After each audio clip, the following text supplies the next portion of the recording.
श्री गुरु ब्रह्म महिमालिक शरण महिमा वास्तु सेवा यूट्यूब चैनल तरफरु आपण मानकु स्वागत जणाई आरंभ करने को जाउची 10 नंबर काल सर्प जोगर फल। प्रथमे जानिबा से 10 नंबर काल सर्प जोगर नाम हेउची घातक काल सर्प जोग। जदि राहु दशम गृह रे रही गोटिए अन्य दिगरे केतु थिबे और गोटिए दिगरे समस्त ग्रह मान थिबे तेबे से व्यक्तिर घातक काल सर्प जोग हुए। यही घातक काल सर्प जोग काहींकी हुए?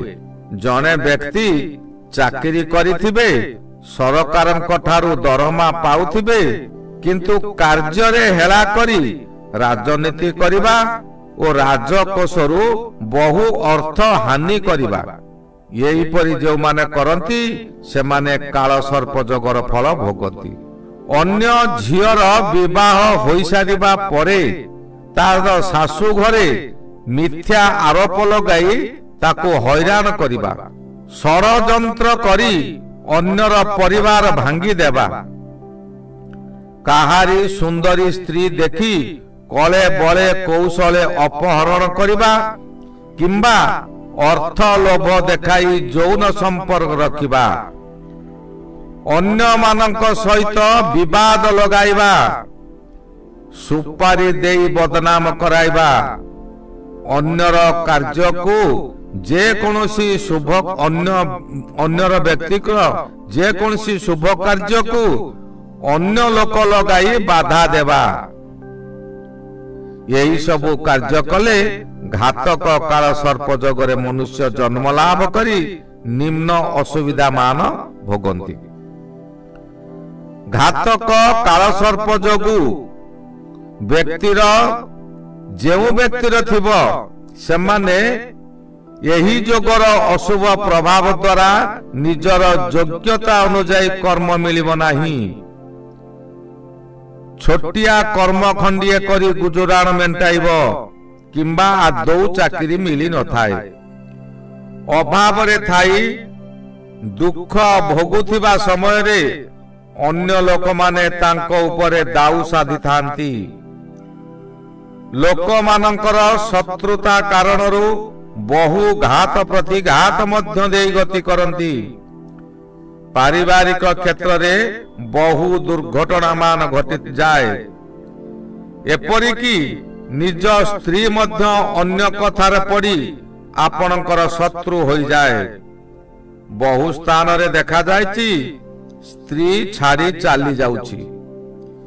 विभिन्न दिगरे अभाव सकाशे धार करज करी लोकंकर शिकार पालित जिबे।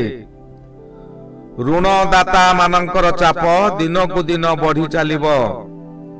समय समय निजर जीविका उपरे बाधा आसिबो। जेते शुभ काम कले ताहा बंद होई जिवो। राहु दशम रे थिबा समय रे से एकादश को दृष्टि देई थांती। या फल रे मनुष्य दीर्घायु होई थाए। कौनसी समय रे राजकृपा लाभ करंती। कृपा अर्थ आपण जानि नथिबे हठात किंतु हठात अर्थ मिलिबो। जेते बेले धन रे भरपूर रहिबे समस्त दिगरु शुभ फल मान मिलिबो। उन्नतिर समय खोली जिवो। एहा जेउ समय रे गोचर रे राहु दशम रे रही एकादश को दृष्टि देउथिबे से समय रे संभव हेबो। सबु समय रे नुहे। आपण से समय रे क्रियाशील होई उठिबे। राहुंकर नवम को मध्य दृष्टि अछि। या द्वारा आपण नारी लोभी होई जिबे। विभिन्न नारी सहित बंधुता सृष्टि हेबो। आपण विचलित होई अन्य आरे मन देई पारंती जहा द्वारा बर्बादर बाट खोली जिवो। भाई माने आपण को हैरान करिवे। निज भाग जमीरु विताड़ित करिवे। मित्र माने आपणक निकटरु दूरेई जिवे। म्लेच्छ मानक ठारू पीड़ा पाइबे और तांको द्वारा तांकरी द्वारा मध्य उन्नति करिवे। राहुंकर मध्य द्वितीय स्थान को दृष्टि थिबारु मनुष्य कुटुंब मानक द्वारा बहु कष्ट भोगी थांती। 8 वर्ष किंबा 14 वर्ष समय रे कौनसी आघात प्राप्त करांती, नचेत आपणकर जल भय किंबा अग्नि भय होइथाय। 14 वर्ष पर्यंत निमोनिया टाइफॉइड आदि हेबार जना जाए। जहाँ भी हेउ एही समय रे सावधान होई रहिबा जरूरी। सुख गृह को दृष्टि थिबारु माता प्रति विपद थाए।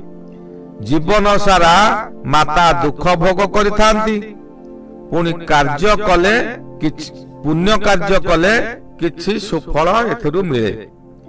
म्लेच्छ लोकंक द्वारा मनुष्यर भाग्य उदय होइताय। एई राहुंकर षष्ठ स्थान को मध्य दृष्टि अछि। मनुष्यर शत्रु माने विनाश होई जिवे। जदि राहु सहित दुष्ट ग्रह थिबे ताले दुष्ट व्यक्ति मानक द्वारा धन हानि हेबो। धन हानि हेबा द्वारा आपण विव्रत होई बल हानि मध्य होई जिवे। जदि राहु दशम रे थिबे किंतु काल सर्प जोग होई नथिबो तेबे मनुष्य आलस्य परायण होइताय। प्रायतः एपरि मनुष्य कामचोर होइथांती। कर्म क्षेत्र रे सिग्नेचर करी काम करंती नाही। एमाने बहु भाषा रे कथावार्ता होई पारंती। जेते प्रकार अनियमित कार्य समस्त कार्य को एही माने ही करंती। एमाने लोभी और भारी कृपण होइथांती। एमाने निजर रोग हेले मध्य टंकाटिए खर्च करते नाही। संतान मानक निमंते टंकाटिए खर्च मध्य करते नाही, किंतु विद्वान होइथांती। धन धान्य रे भरपूर आनंद उठांती। शत्रु मानको कल बल लगाई दमन करी रखितांती। एमाने प्रायतः न्याय दंडधारी होई पुरपल्ली रे विचार करंती। रसिक शिरोमणि और भ्रमण करी एमाने अत्यधिक आनंद पाती। व्यवसाय रे दक्षता थाए।